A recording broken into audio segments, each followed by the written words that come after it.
कृष्ण कृपा को याद करते करते अर्जुन कृष्ण विरह में रो रहा है।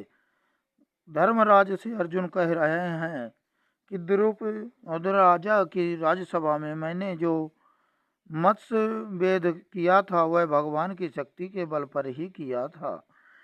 कई महाराजा मत्स्य वेद ना कर सके थे। कर्ण ने सोचा कि मैं मस्त भेद करूं। कृष्ण ने सोचा कि कर्ण ने मस्त भेद कर दिया तो मेरे अर्जुन को रह जाएगा और द्रौपदी कर्ण की हो जाएगी।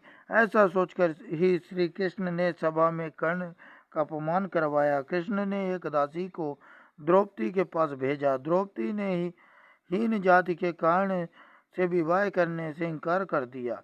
मुझ में तो हिम्मत ही ना थी, किंतु मुझ पर भगवान की कृपा दृष्टि थी, जिससे मुझे में शक्ति संचार हुआ और मैं उस दिन मस्त भेद कर सका। लक्षागृह की आग में पांडव जल कर मर गए थे। ऐसा मानकर दुर्योधन ने तो उनका श्राद्ध भी कर दिया था।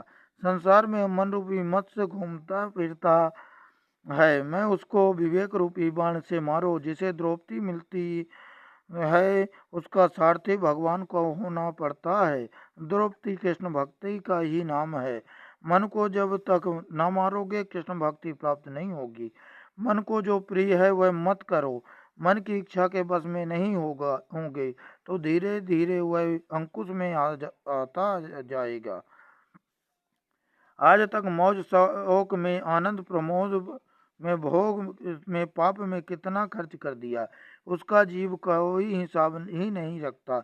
ब्राह्मण को कुछ दिया तो उसे वह याद रखता है। हम और क्या कर सकते हैं। 1000 रुपए का दान दिया है।